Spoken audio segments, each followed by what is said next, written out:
They're like little kind of pine cone shaped things. Depending on their phenotypical characteristics, there'll be different shapes, different lengths, like slightly different colors, all these kinds of things.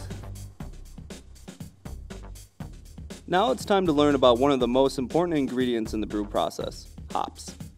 Then we'll talk about yeast and its role in the brew process. Typically, we always use the female plants. Almost all hop fields would be female plants, because otherwise if you have male plants, they'll start to crossbreed, and you get lots of seeds and weird things going on.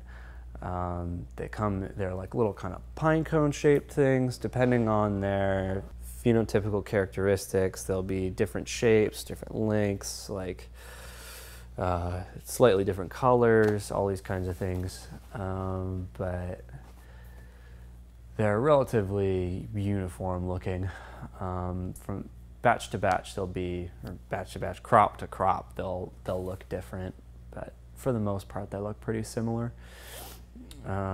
They do vary though in their basically chemical constituents. The main parameter that most brewers deal with is we call alpha acid, which is is the percentage by weight that the hop cones themselves, how much alpha acids they contain, which provides bitterness and aroma and flavor. But there are other compounds in there that provide bitterness, aroma, and flavor as well. So it's not a perfect parameter. It's something the industry is still working on, especially as we move away from strictly looking at alpha acids, because they're really just, it's a number that we can use to establish the bitterness potential of the beer, the IBUs basically, but it doesn't really tell us anything about the aroma potential of the beer. And the industry is moving, especially with the IPA boom, towards aroma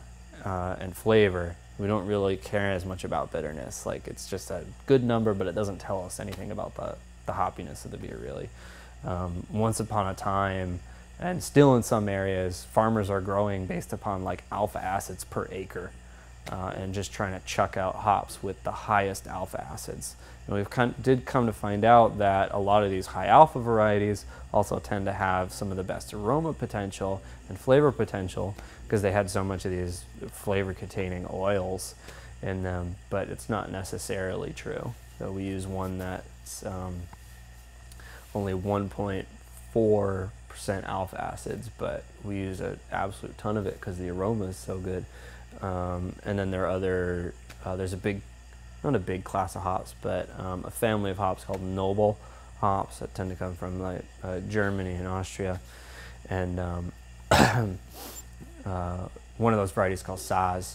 And those are also very low in alpha acids, but they're one of the most prized varieties for its aroma potential.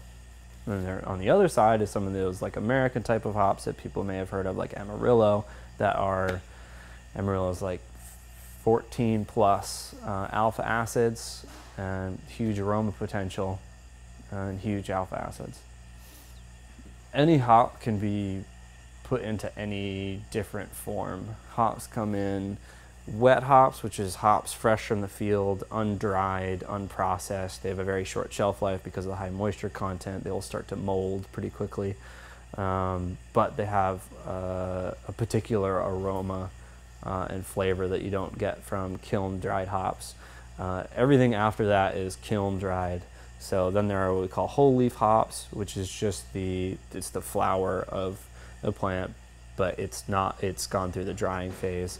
Plug type are hops that are whole leaf hops that are just compressed into plugs.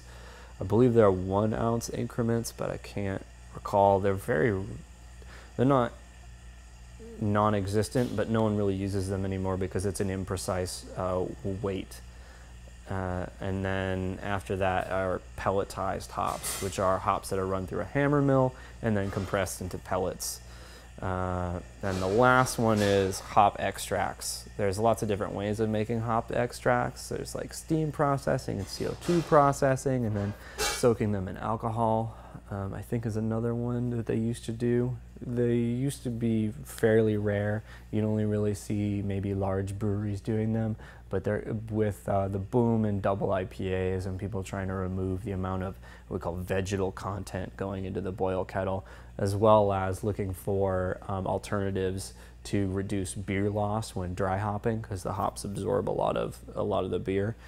You were seeing higher and higher quality extracts. We don't have to use them at our scale, but I know other much bigger breweries than us, and some approaching our size are seriously looking at them, if not using them already. I know Lagunitas uses them quite a bit.